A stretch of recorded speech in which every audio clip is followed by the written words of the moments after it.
All right. Hey, all. Welcome to Brian for Liberty. Thanks for coming back.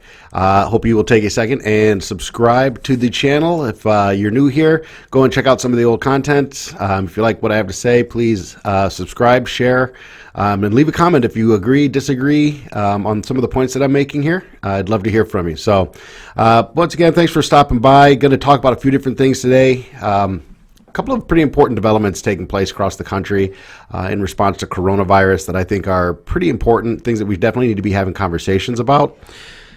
The protests are starting. I think as expected, we're starting to see more and more people protesting what's going on, protesting these stay-at-home orders, questioning whether the government even has the authority to do the things that they're doing. You've seen Michigan, Minnesota, Wisconsin, Ohio. The list goes on. In Raleigh, the police department responded by saying that protesting is a non-essential activity. I have a real problem with the police department saying that protesting is a non-essential activity. It's the fundamental exercising of our First Amendment rights.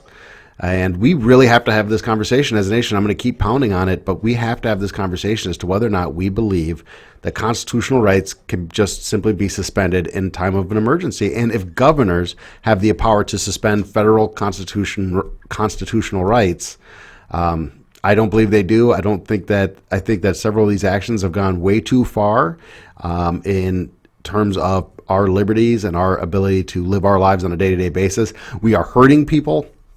And that's important to remember that we are putting people out of work. We're closing businesses. We are hurting people, and there's going to be a toll in human life there as well. But the protests are breaking out, and I'm really interested in seeing what's going to happen here. I want to see this play out in the courts because that's, I think, where we're going to get some resolution as far as guidance on gubernatorial powers as they relate to the Constitution, because we don't know what's going to happen until these fines and these in Wisconsin, where I am, it's like a $250 fine if you are violating the state safer at home order, or up to 30 days in jail for breaking that order. And the question is when those things get challenged in court, and that's what I hope. I hope people don't just pay the fines. I hope people go and challenge these things in court. That's where we're going to get real guidance from a legal perspective of if there's a limitation of what governors can and cannot do in a time of crisis. There's another interesting development taking place in Wisconsin. This bears keeping an eye on, and that is that our governor has determined that we are going to stay in safer at home. Our order is going to be extended through the end of the month, through May 26th. So I should say through the end of next month, through May 26th, we're going to stay under the safer at home order. That is a direct violation of his powers. He is only allowed to use a declaration, or a declaration of an emergency is only allowed to be in place in our state for 60 days. So this is going to go beyond that. Based on the timeline of when he declared the state of emergency, his the special powers granted to him by that declaration, and that declaration essentially expires on May 10th. So essentially he has no power to continue the safer at home order beyond May 10th. And so it's going to be very interesting to see what the legislature does and how this plays out from a legal perspective. This is a direct violation of his orders, or of his powers, I'm sorry. And the reason that this stuff all bears close attention, that we have to keep an eye on this, is because we either have constitutional rights or we don't. We are either going to continue to be a nation of laws and rights, or we are not. And there's going to be consequences to the actions that were taken, and there's going to be consequences by the inaction of the people to resist this on the other side. And liberties and freedoms on the other side of coronavirus. If you believe this thing is going to end and that life is going to return back to some sense of normality, then we have to think about, during a crisis, we have to think about how this is going to impact liberty on the far side. So the protests bear very close attention, and it bears, we should be keeping an eye on that. We should see how that stuff's playing out in the court. We should also keep an eye on how these fines and penalties play out in court as well. And I definitely would love to see some of this stuff playing out on a national level so that we can really see what's going on and have a better understanding of what is and is not allowed in a crisis situation. This is not the last crisis we're going to face as a nation. So we need to learn a lot from this. So that's kind of what I'm keeping an eye on in the news, and I want to keep talking about that as we move forward. I had an interesting little video clip here from Ben Shapiro. Caller called in and asked him about Posse Comitatus, and I'll let Ben. We'll cut to the clip, and Ben Shapiro will explain kind of the constitutionality of Posse Comitatus. To explicitly authorize the U.S. military to enforce U.S. domestic laws. And the Posse Comitatus Act makes clear that the president can't unilaterally just say, okay, Army, I want you to go enforce a national lockdown. That can't happen in the absence of congressional approval. And as you can see, what it is a limit to presidential authority and the use of the military to enforce domestic law. So essentially what that means is, as Ben Shapiro said, what that essentially means is that we can't just simply order the U.S. Army into the streets to force people to stay at home should he create a national lockdown order, which I don't think the president has any intention of doing that. It looks like he's very eager to get the country reopened and back to work.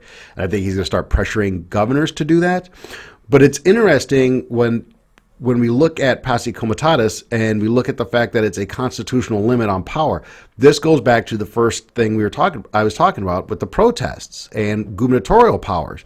All of this stuff is simply limited by pieces of paper, right? It's all just, well, the law says this, the Constitution says that, and so because of that, we have to obey these things. If we choose not to obey them, if we decide we're going to set those aside and we're going to disregard that because it's an emergency situation, then those rights and those legal restraints on government power don't exist. And as it relates to Posse Comitatus, this is a very specific limit on the president, who is the commander-in-chief of the armed forces, being able to use the military on domestic soil to enforce domestic laws that is limited to him by the Constitution. Without congressional authority, he can't do it. Well, the president isn't allowed to declare war or wage war without congressional authority. And I think we've all seen, at the very least, multiple presidents from, going back to Bill Clinton and Somalia, and you can talk about George W. Bush and all these different things, Obama and Libya and Syria. The last several presidents have greatly stretched executive power to wage war without congressional approval. And we've all kind of sat back and allowed that to happen. There are anti-war protests, but there wasn't a lot of protesting the fact that these presidents were expanding their powers beyond their constitutional authority. Now, a lot of people who've said that Donald Trump should do more, which surprisingly comes from the left. I feel like left-leaning people whose politics lean more to the left want the federal government to be doing more, or they want the president to be doing more. What you're essentially saying is, I want a president that I do not trust and I do not like to expand his own powers beyond his constitutional authority. The point of all this is that with Posse Comitatus, it's simply a congressional limit on presidential power. If we're going to ignore the Constitution, if we're going to set aside constitutional rights, if we're going to let executives, from governors to the president, expand their powers beyond their constitutional limitations, then Posse Comitatus doesn't protect you. What protects you when it comes to the Constitution, when it comes to your rights and your liberties, is our desire to hold government to those limitations. If we aren't willing to resist, if we aren't willing to hold government to its limitations, then those laws, those rules are pointless. They don't mean anything. So so you could be angry about these protests. If you feel that the safer at home orders need to be in place, you can be angry about these protests, but you have to acknowledge at the very least that if you believe that the constitutional limits on government matter, that protests need to be happening. We need to be questioning our government's ability to put us in this incredibly restrictive, draconian environment where businesses are being forced to close and people are being pushed out of work. And just on a side note, why are the big box stores, you have your Walmarts and Home Depot and these places are allowed to continue to do business, but you have all these small, so you close all these small businesses.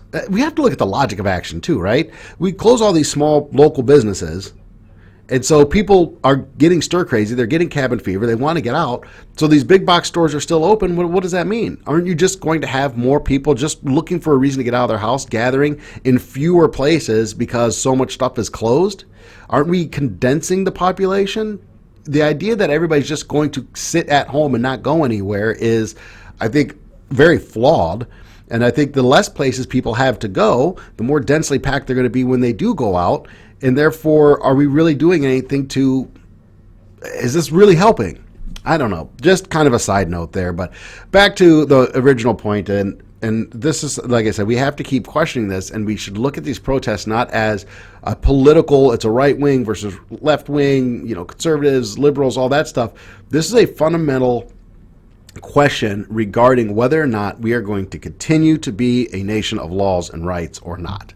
And in an emergency situation, these things become very, very important. So just wanted to comment on that. I know it's a topic I hit often, but it's a topic that I think bears repeating. Lastly, we're going to talk about another thing that has come up quite often, and that is the future of our economy.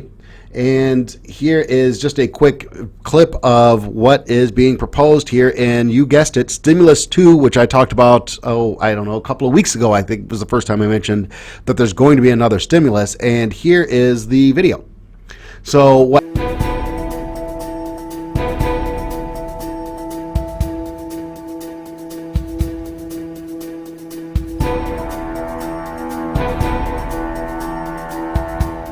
happens here, this is a very interesting, the phrasing of this is very important, and let's keep an eye on this as this moves through, because this is a $2,000 check to every individual, every adult 16 and above, I think, every adult 16 and above who makes below $130,000. So I got a few questions about this. First, is this going to replace the federal increase in unemployment insurance?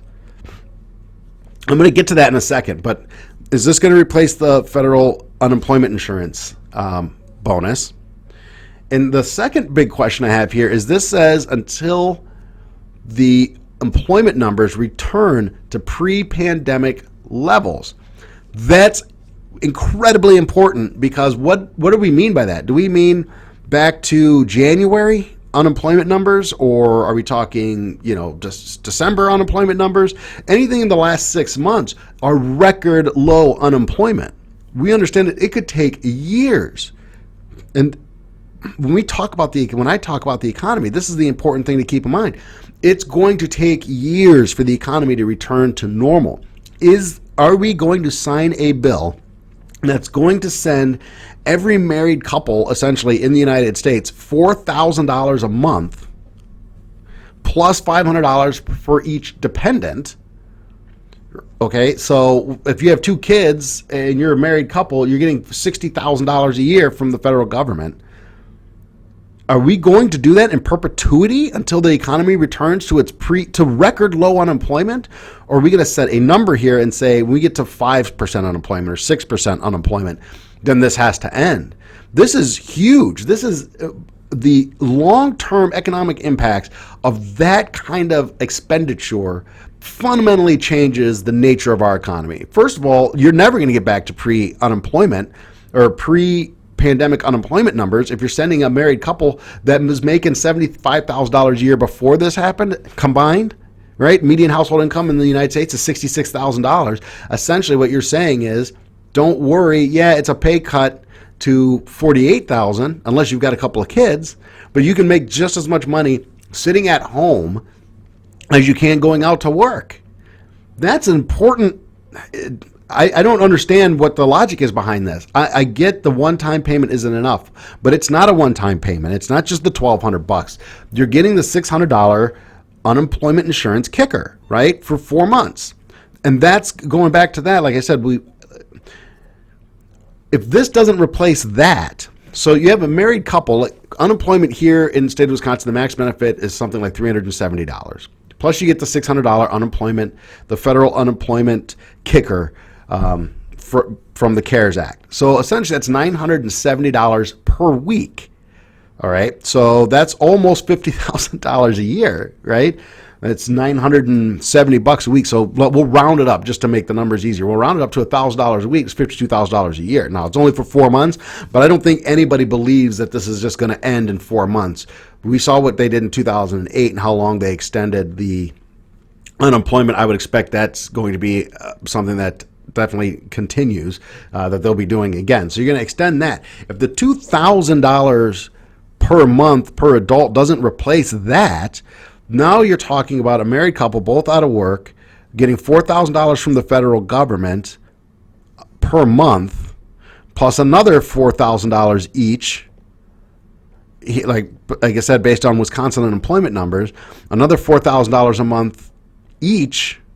Yeah, that's insane, right? Am I missing something here? If I am, please comment and let me know. But I'm hoping that as we get into this bill or this proposal a little bit more, we're going to find out that what they're actually doing is replacing the CARES money that goes into the unemployment system, and they're replacing that with the $2,000. But once again, we've got to keep a very close eye on what unemployment number they're going to tie this to, because this is $2,000 a month per adult in perpetuity until we return to whatever that number is. And folks, we're years away. Nobody really seems to understand how much damage we're doing, or a lot of people, I guess, we're overlooking how much damage we're actually doing to the economy, not just over the next couple of months or as long as the stay-at-home orders last, but the ripple impact of this we're going to feel this for years. There's going to be a housing meltdown. There's going to be mass unemployment. There's going to be empty commercial space. There's going to be a commercial real estate bubble because all these companies that have sent people home are not necessarily going to be calling them back. So you're going to have a lot of canceled leases for office space. This is an economic disaster that's going to unfold as we move beyond the pandemic phase. And if you saddle the federal government with trillions of dollars of debt, we're just going to keep spending and printing this money. We're looking at an inflationary nightmare in this country. So I'm really, really nervous, and I really hope we keep a close eye on this particular bill as it moves its way through, and this proposal moves its way through. Trump has already signaled that he's ready for a stimulus too, that he's on board for it, but I hope this is carefully crafted legislation, and I fear in a crisis that that's just not going to be the case. So just a couple of things to keep an eye on. I hope you guys enjoyed the content today. Thank you again for stopping by. I will put this out on the podcast, try and do a unique podcast as well later this evening, but check that out on Spotify, Brian for Liberty. And once again, we will see you folks next time.